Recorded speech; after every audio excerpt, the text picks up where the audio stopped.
ఈ రోజున భారతదేశంలో 75 సంవత్సరాల స్వతంత్ర భారతంలో ఈ భారతదేశం హిందూ దేశం అయినప్పటికీ ఈ భారతదేశంలో ఉన్నటువంటి మెజారిటీ మంది ప్రజలు హిందువులు అయినప్పటికీ భారతదేశానికి స్వతంత్రం వచ్చిన తర్వాత ఈ 75 సంవత్సరాల స్వతంత్ర భారతంలో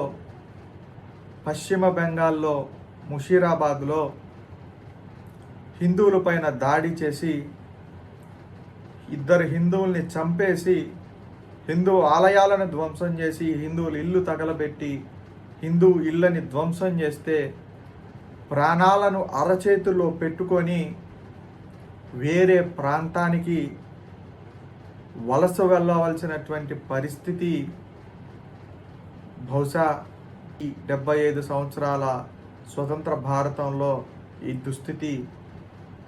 హిందువులకే వచ్చిందేమో.